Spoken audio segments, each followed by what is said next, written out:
Welcome to the Exam Study Expert Podcast, helping you ace your exams at school and university through the psychology of high performance and the science of studying smarter, not harder. It's my pleasure to introduce your host, the Cambridge-trained memory psychologist and exam success coach, William Wadsworth. Hello and welcome to the Exam Study Experts podcast. With the holiday season coming up for many of us, today's episode is all about working over the holidays, talking about study routines, environment, and managing expectations, both your own and those around you. This one is mainly from the perspective of a school or university student who has an actual holiday per se, but any professionals preparing for exams who listen to the show, if you have time off work over the upcoming season, you may also find you resonate with some of the challenges and solutions we raise today. I'm handing over to Dr. Alex Hibble once again for much of today's episode. She starts by talking about the importance of rest time during the holidays, which I'd fully endorse, as well as how to build a realistic routine for yourself over the period. I'm going to pop back up partway through with a couple of perspectives of my own, so do listen out for that. But for now, Alex, welcome back to the show. Our first top tip is take a break.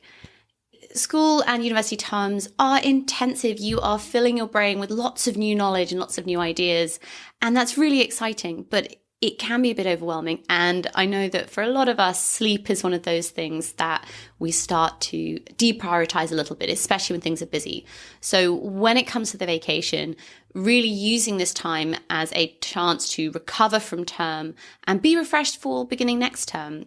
Try and make sleep a priority, and even more than that, set up some good habits as you get closer to returning to school or university, thinking about once term starts again and I'm back on timetable, what time realistically will I be getting up? And then working backwards, how do I make sure that I'm getting a good 8 to 9 hours sleep a night? For those of us who are getting a good 8 to 9 hours of sleep a night and still feeling a little tired, I'd like to suggest a recent episode 125, Deep Rest with Camilla Walker, which is a really lovely guided rest that can help us rejuvenate and recover some of our energy. As well as using, take a break to mean sleep, also, take a break from your studies. Allow yourself the time to do things you enjoy with your friends and family, and to take some time for yourself, engaging in some self-care. Here in the UK, we're going to be taking some time off for Christmas. So I'm also going to be planning time for holiday celebrations with my family. And I know that a lot of you will be doing the same.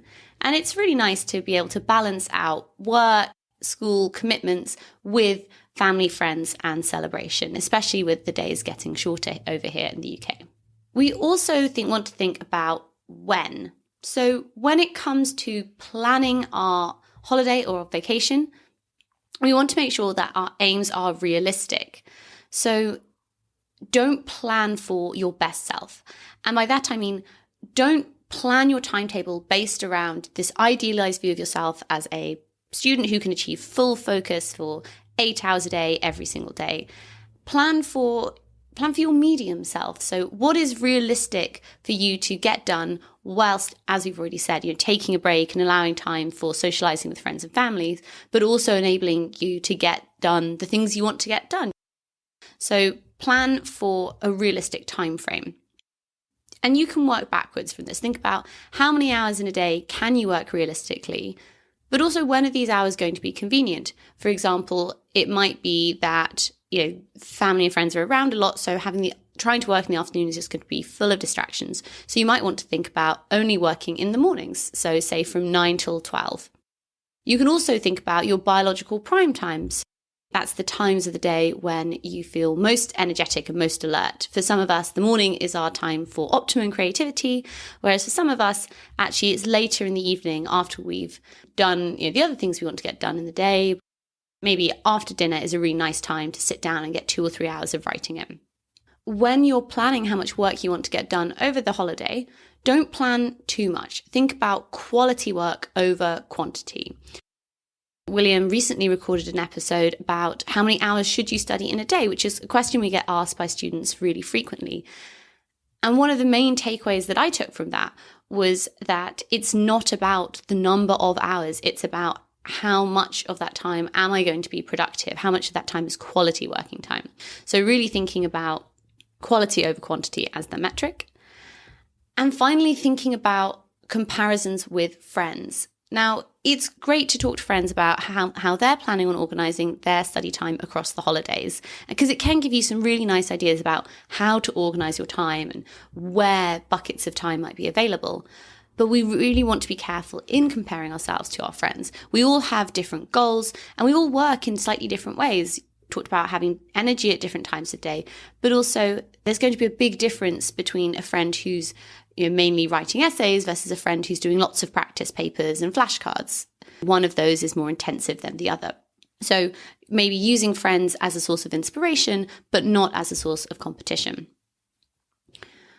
Another thing I want to stress when it comes to planning our vacation time is once you've come up with a good guideline for best but most realistic self across the vacation, this doesn't mean that it's set in stone. If you find after a couple of weeks that actually you're really struggling to fit things in, or conversely, that actually you have lots of free time and you do have more energy than you thought you would and you'd like to put a bit more in, you can always adjust these plans. So think about where you are and compared to the target and assess whether your goals are achievable and readjust based on that. So don't think that a timetable is set in stone. Think of it as a nice guideline from which you can build on as you add more data in about how you feel week after week in the vacation time. Well, thanks, Alex. A lot of great advice there about the importance of realistic routines, not comparing yourself to friends, and the importance of taking a much needed break as well as catching up / getting ahead with your studies. A couple of personal reflections I wanted to add in at this point, which build on a couple of the themes that Alex has been raising. The first reflection is that it can sometimes be hard to get moving at first. So I often found this when I'd go home for the holidays. You'd have that kind of big end of term / end of semester sigh of relief. You've made it. There's kind of end of term social stuff happening. You might travel home, you maybe sort of crash out on the sofa for a day or two, and then kind of picking yourself back up after that and getting going again is not always easy. My top tip for that, and what worked for me personally, is to start out with maybe a day or half a day or even a couple of days, depending on how much you need, of kind of those lighter, easier admin type tasks. So this might be, filing your notes away properly, or, going and getting any books out of the library that you might need for a project, that kind of thing. Stocking up on revision cards at the stationers, whatever you need for the holidays, that kind of admin, practical stuff, take care of that while you're struggling to get into work mode properly. And then that has the added benefit of, not only easing yourself in gently, but also it means that those kind of less demanding tasks don't have to take up time once you do properly get into your stride later. Of course, it's important not to let these things take over too much. We can go too far with them and it ends up becoming procrastination and unnecessary. So when it is time to properly knuckle down, I like to use the Pomodoro technique. Even if, as in my case, it's not something I normally use day to day, but I often found that if I was sort of trying to get into the groove again, trying to get my momentum going again, I'd often find that doing a morning of Pomodoros, that will be all I needed to kind of get me back into study mode again. And then I wouldn't need the Pomodoros anymore. I'd kind of already regained that momentum. So do check out episode 59 for more on that. The Forest app is the one I use, but there's lots of good apps and online Pomodoro timers out there. The other perspective I wanted to add in at this point is that there's a real tendency, or at least certainly was for me, and I suspect many of you feel the same, to be wildly optimistic about what you can actually get done over the holidays. Because time is so limited during the term or semester for so many of us, all those competing priorities, it can feel like a bit of a whirlwind. You end up writing all these little notes to yourself mentally or literally, to future you for all these things you'd like to do later on, all the things you'd like to look into, reattempt, reread, read, revisit, catch up on, and so on when the holidays come round. And so if you're anything like me, that list of things that you have sort of planned for yourself when the holidays come around, that ends up being way more than you could ever get done, even if you have the holiday 2 or 3 or 4 times over.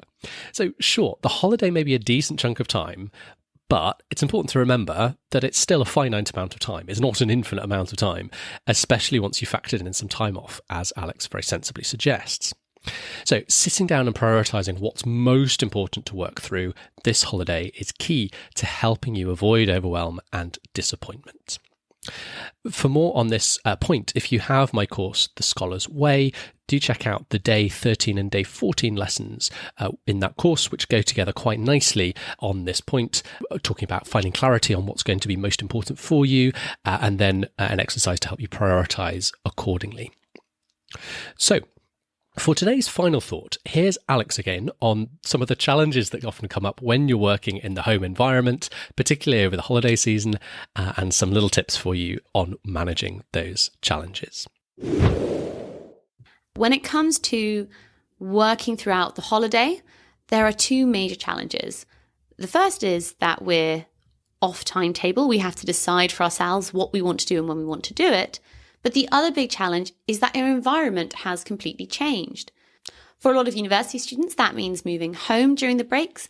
But even for students who are still at school, just that act of not going into school but being at home all day still means a large change in the environment.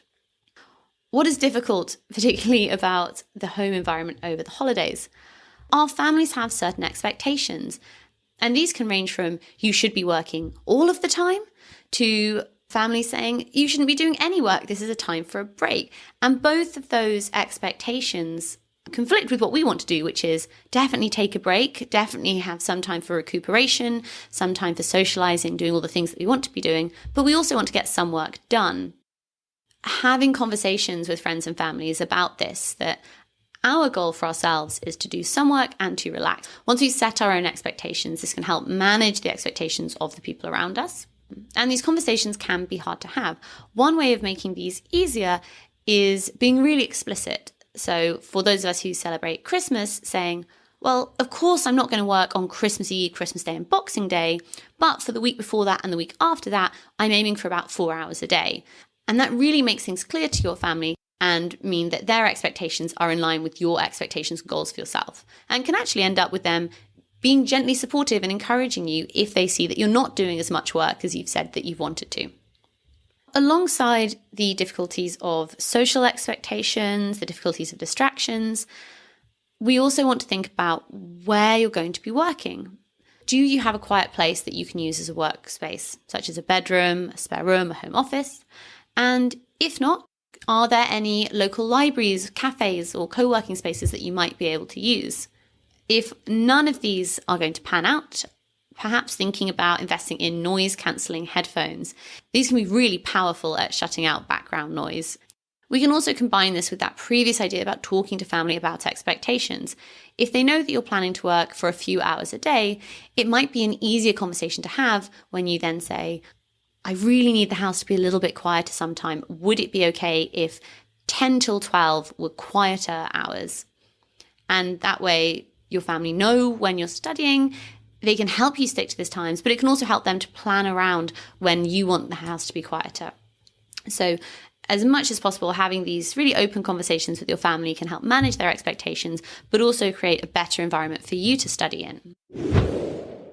Well, thank you again, Alex, for sharing all your suggestions today. Lots of great advice here. And I'd just like to take this opportunity to wish you all a very happy and suitably well-balanced holiday season ahead. There'll be no episode next week, but I will be back in 2 weeks' time on December the 31st with effectively the first episode of the 2024 season, which will be a fun little mini episode on a nice little concept, the Word of the Year concept, which I think you will quite enjoy as a nice way to set you up for 2024. So for now, all that remains is for me to thank you so much for listening today and indeed tuning in across the year. It's been a wonderful year. Thank you so much for tuning in and for your support. And I'd just like to wish you and yours a very Merry Christmas from all of us here at Exam Study Expert. If you've got exams coming up, You can now get all of William's favorite tips and tricks to save you time and get you higher grades, all in one handy cheat sheet. Grab your copy at examstudyexpert.com/free tips. Thanks again for listening, and see you soon.